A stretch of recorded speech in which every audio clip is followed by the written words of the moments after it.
Hello and welcome back to Trichlor Gaming with me, Fletcher. So, having been an Evo Square moderator for a very long time and running Trichlor Gaming, I've spoken and seen a lot of comments from the Jurassic World Evolution 2 and 1 community and player base.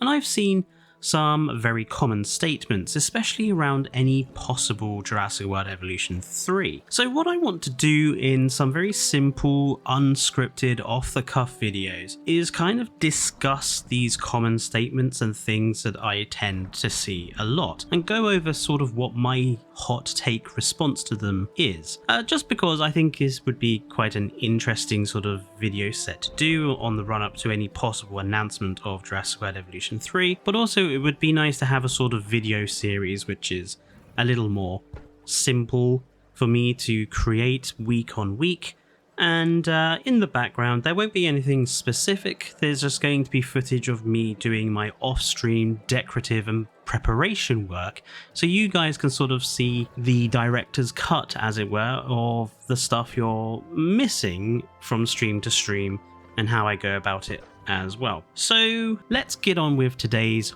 hot take. It seems that a lot of folks are stating that baby animals coming to Jurassic World Evolution would be a very obvious, very wanted feature that any Jurassic World Evolution 3 could implement to make a new game worthwhile, and on the face of it that does seem to make some sort of sense. It's the one I see which has been requested the most on both Reddit, on Evolution Square's streams, in comments on my own videos. I see it a lot. However, my hot take is that I actually think baby animals in Jurassic World Evolution would be simply a horrible, terrible idea. Let's go through why I think this. My first point is I think people view the idea of baby dinosaurs or baby animals in JWE in a very closed sort of way. They just see baby animal. That's all they see. They have kind of tunnel vision. And my first point is that having baby animals in any Jurassic World Evolution, but let's use Jurassic World Evolution 2 as the standard here, I think it would require far more mechanical change to the game's back end than the people who want it think. Let's take a really simple example of the current system. Triceratops has a social group of 3 in the game. The social group mechanic has been in both games and works in exactly the same way.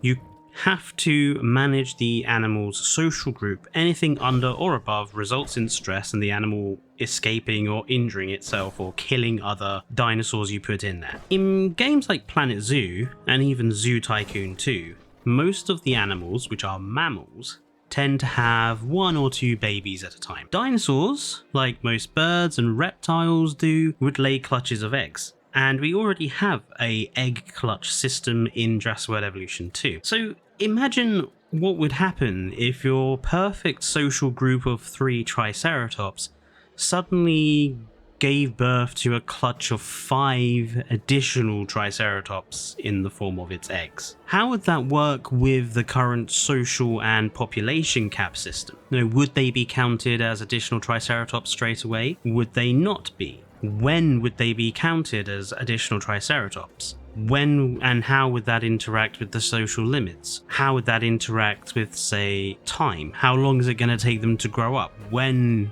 in terms of time, would they be considered an adult? And therefore then apply to the social cap? You'd actually need to completely redesign how the animal social and population cap system operates in order to add the baby dinosaurs in. Because you don't want the animals to just give birth too young and then that break their social and population cap limits, and then you have to deal with everything that happens after, because that would add additional overwhelming tedium to the game. And anyone who has ever put fennec foxes in their Zoo Tycoon 2 park knows exactly what I mean. For those of you who've never played Zoo Tycoon 2, Fennec foxes have this awful reputation for breeding like rabbits, and you very rapidly lose control over how quickly they reproduce, and you end up spending most of your time after you put them in getting rid of baby fennec foxes that you didn't want to have because they don't die off at a quick enough pace to counteract how quickly they reproduce. That's something else I want to discuss in a different point, but I'll get round to that in a second. On top of that, there are other elements and mechanics that would need to be implemented into the game. Like, are we going to have distinctly male and female animals now? How is that going to be implemented? Would it be by random? Would we be able to deliberately select male or female animals when we're creating them for the first time? Many male and females of various dinosaur species have slightly different body shapes, so is that going to be applied? Are we going to have male and female models of every single animal and therefore extra work? How would it work with the current genetic system? Would baby dinosaurs have the genetic modifications of their parents? Would they have the skins of their parents? How would baby dinosaurs be considered in terms of the dinosaur rating system? Would they have the same rating as the parent animal, or would they not? When would they apply their rating to the park? Because otherwise you could have a situation where you could just artificially buff your park's dinosaur rating by having tons and tons and tons of babies. Like, how is it going to work with the park rating system? And then how would that apply to the guest system? As it currently stands, the guests and dinosaur rating is kind of connected.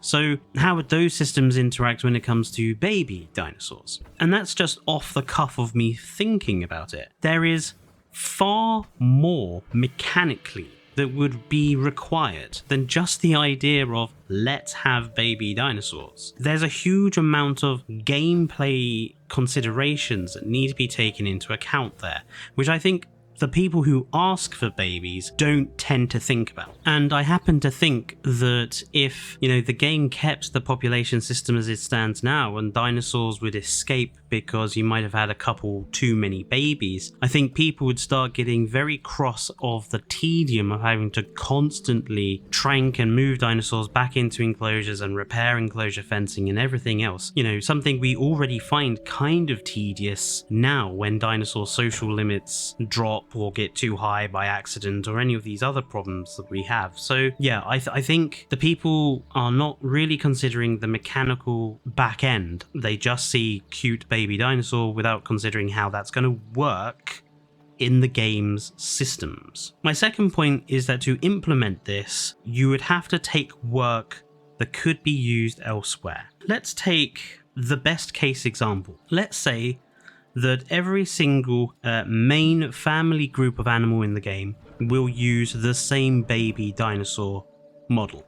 So all ceratopsians will use the same baby, all stegosaurs the same baby, all sauropods the same baby. That's at least a dozen, probably more, new models that have to be made, new rigs that have to be made, new animation sets that then have to be made for those animals. You then have to implement new animations for the other animals interacting with them. So all the carnivores will need new animation sets when they're eating all of these different baby animals. You would require new social animation sets between the adult animals and the babies with each other, and the babies interacting with babies of other animals. You would need to think about what skins and patterns those dinosaurs would then have, and that's not thinking about very simple animation elements like drinking, idle patterns, feeding, which all of those would then need. And then when you think about it, actually that doesn't even work.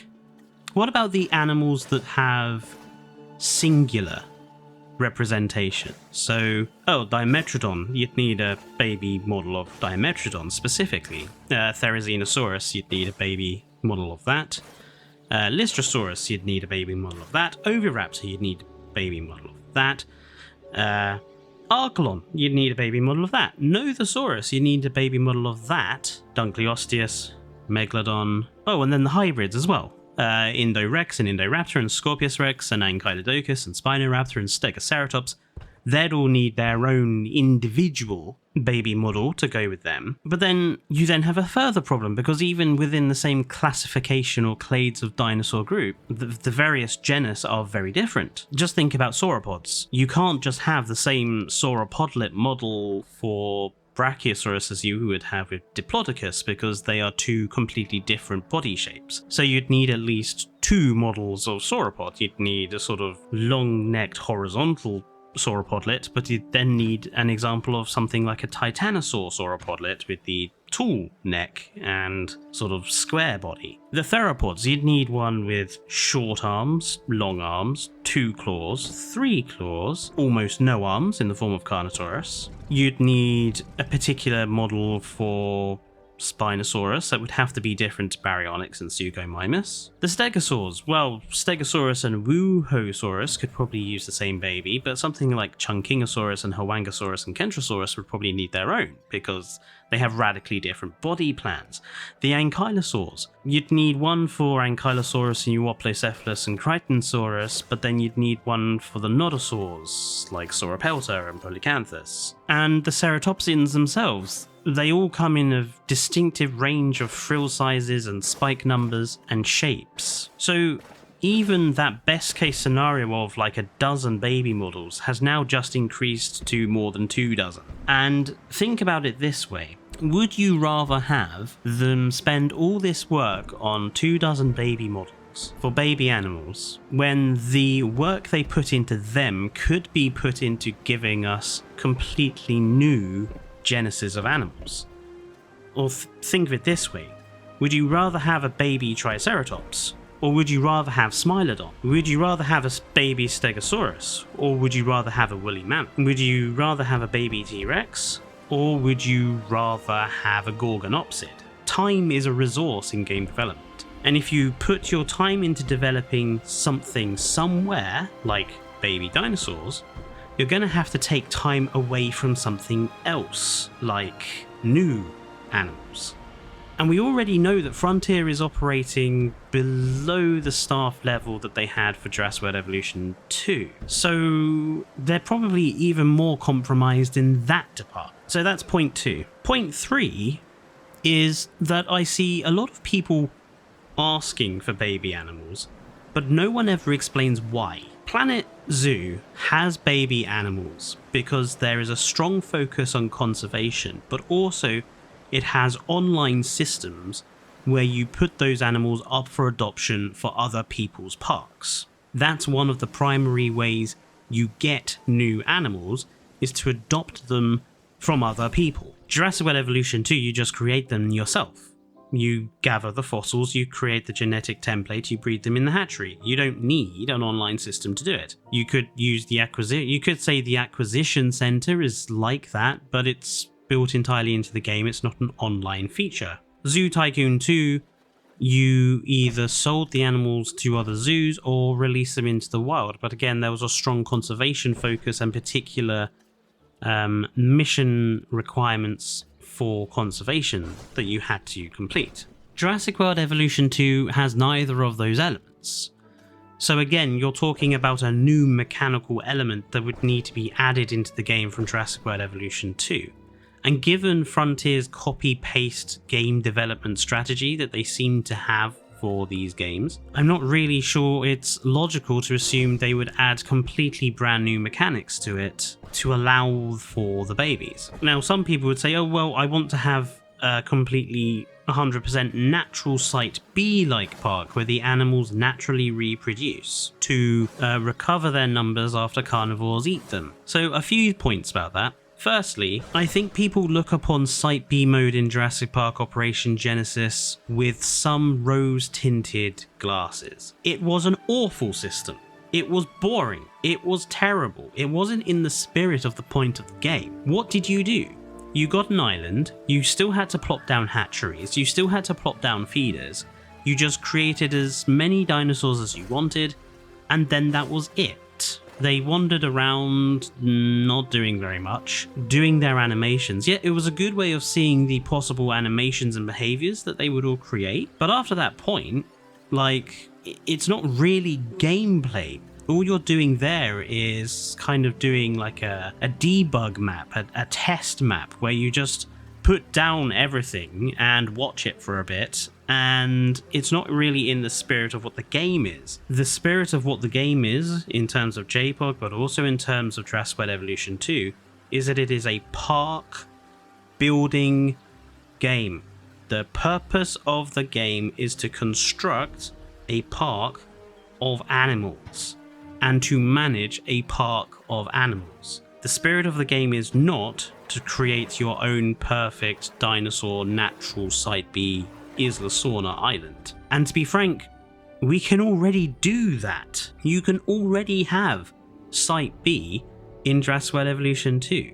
The only element that doesn't work in this, the only element that we can't have is the natural replacement of animals that are killed by carnivores. But again, thinking about it mechanically, at the moment carnivores tend to kill very often, so you're going to have a very high rate of dinosaur death and a very low rate of dinosaur replacement. Or you're going to have a very high rate of dinosaur replacement and not enough carnivore death, and therefore it's going to become very overinflated with herbivores, and again you're going to end up with this Fennec Fox Zoo Tycoon 2 problem. What happens again in that mode if all of the males are killed, or all of the females are killed, or all of the babies are killed? Because I can imagine that the babies will be easier to hunt for the carnivores, so they'll just always kill the babies. How are the adults going to interact? Again, this is leading back to mechanics.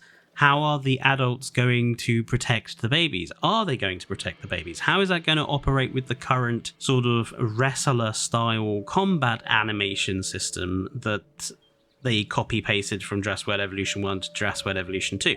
And another possible reason as to why is for herd variation. Well, again, there are better ways and more simple ways.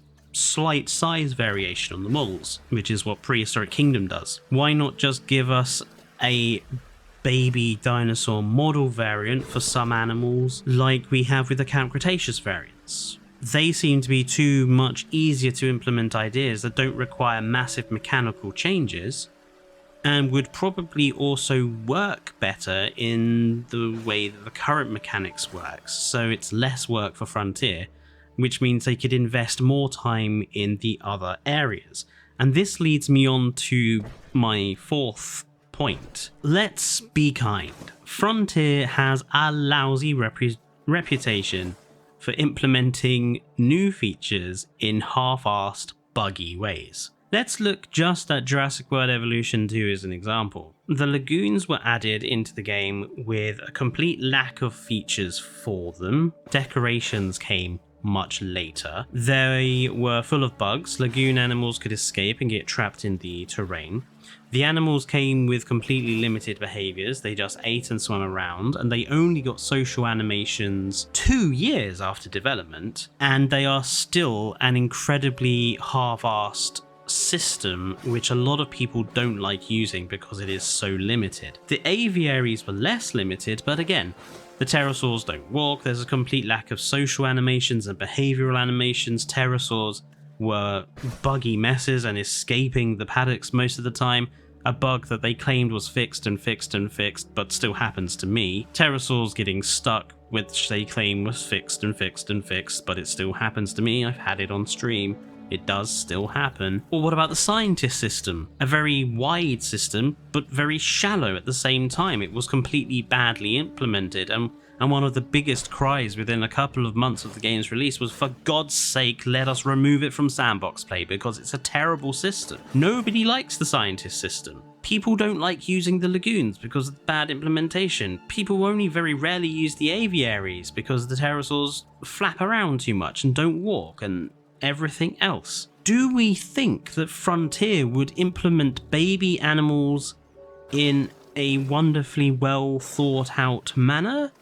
Or do we think it would be half-baked and full of bugs like the other times they've implemented systems into Jurassic World Evolution 2 and done a bad job of it? I lean more towards the latter than the former.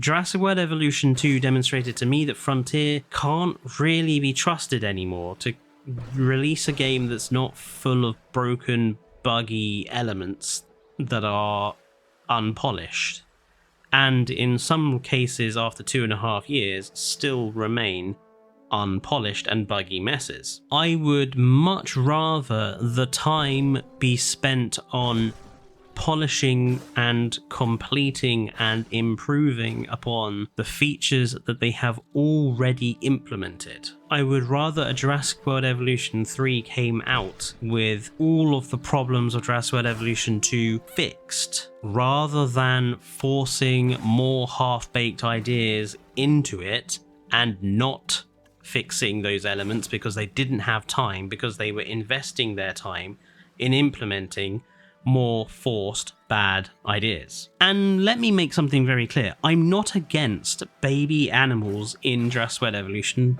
3. I don't think it's necessarily a bad idea, but from all of the evidence of Jurassic World Evolution 2 and from the way people talk about it, I think it would be a bad idea if it was not carefully thought out. And I don't think Frontier has a very good track record of doing that.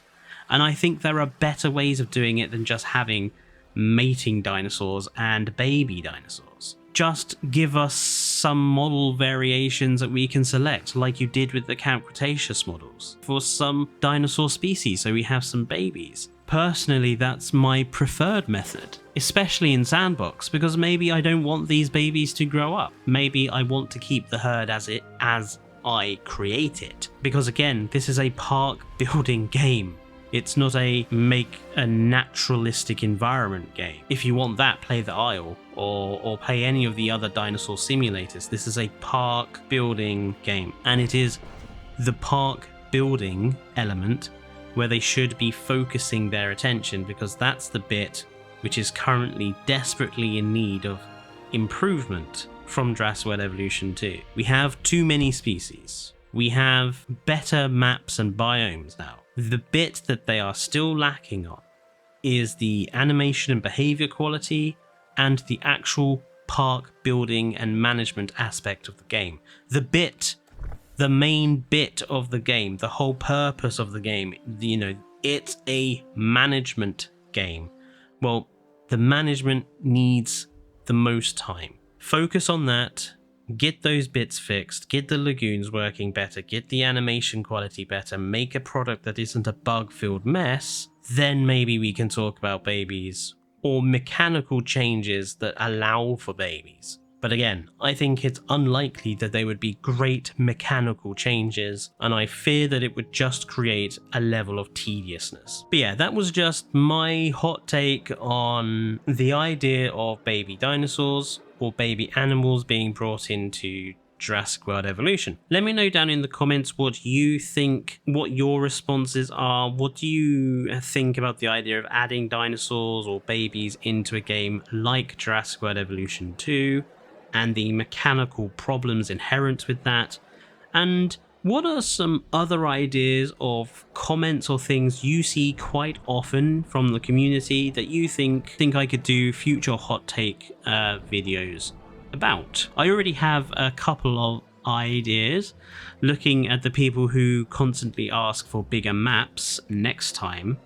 But yeah, if you have any ideas, let me know and put them in the comments. And yes, please I know that perhaps this might be a controversial topic for me to have come out against, but please do keep responses. Let's have a discussion about it and a debate about it and share ideas and opinions. Let's not just fill the comment section with hatred because I've dared to disagree with the prevailing thinking, because those people will just find their comments deleted, because I don't respond to those. So yeah, if you want to join the debate and discussion, leave a good comment for me. Anyway, don't forget to like the video if you haven't done already, subscribe if you're new to the channel, and I'll see you next time. Until then, stay safe and goodbye.